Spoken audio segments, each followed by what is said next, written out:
करके कोरमा बसे तरह धरती के पावन धरामा पीछे पावन पर्व में बेदिवसी राम के लिए प्रत्येक के पावन पर्व में दशरथ जैसे मोर पिता मल्ला माँ कौशल्या जैसे मोर महतारी मल्ला राम लक्ष्मण जैसे मोर बड़े भाई मल्ला सीता के समान मोर बहनी मल्ला लव कुश के समान छोटे छोटे बाल गोपाल मल्ला कुलगुरु वसीम के जैसे मोर बाबा मल्ला दुखुर दुखुर बोलैया उद्घोषण भैया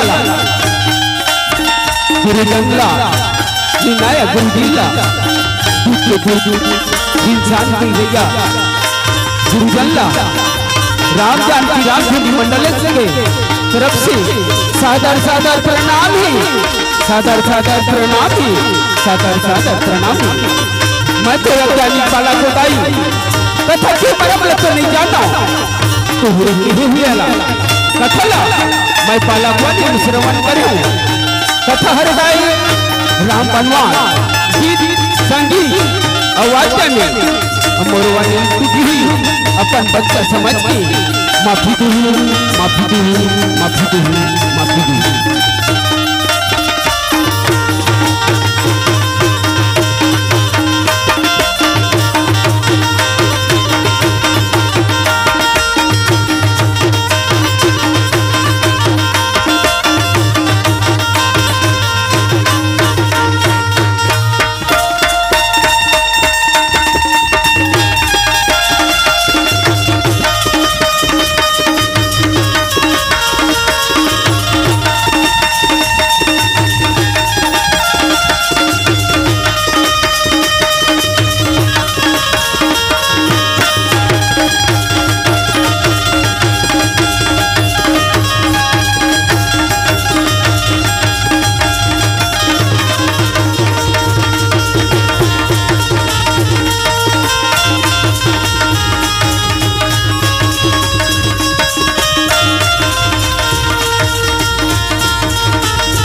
गुरुर् ब्रह्मा गुरुर्विष्णु गुरुर्देव महेश्वर गुरुर्साक्षात् परब्रह्म तस्मै श्री गुरवे या देवी सर्वभूतेषु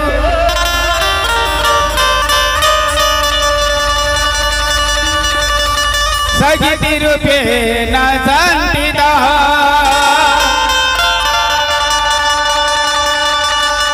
नमस्ते नमस्ते नमस्ते नमो नमः। श्री गुरु चरण सरोज रज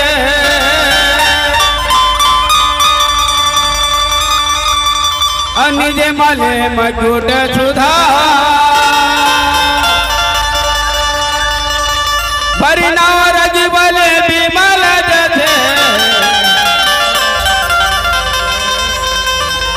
जो धायक पहल।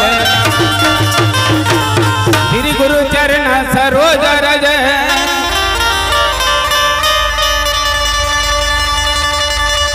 निज मल मकुट सुधा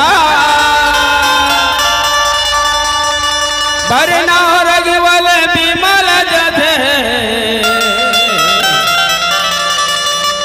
जो धायक पहल। भूतहि तनि जानी के असुमेरा हो पवन कुमार बल बुद्धि विद्या देव हरहु गले श्री राम जय राम जय जय सिया बल रामा श्री राम जय राम जय जय राम।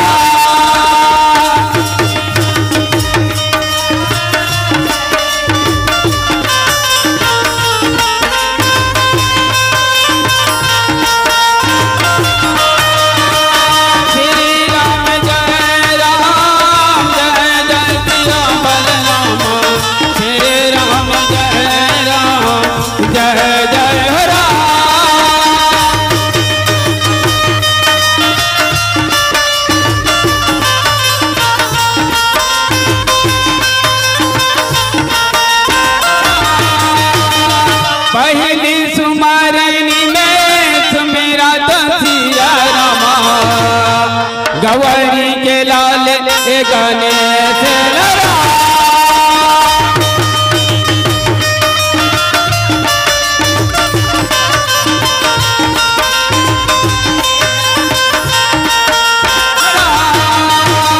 दूसरा सुमरनी में सुमेरा तो सिया रामा ब्रह्मा के बेटी सरसा तेलरा।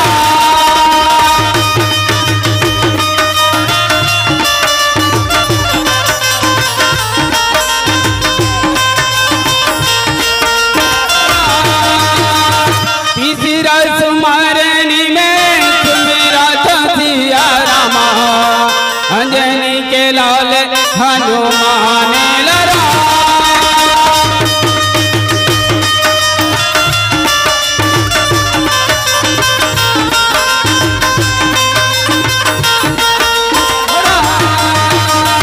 श्री राम जय राम जय जय सिया बल रामा श्री राम जय राम जय जय राम।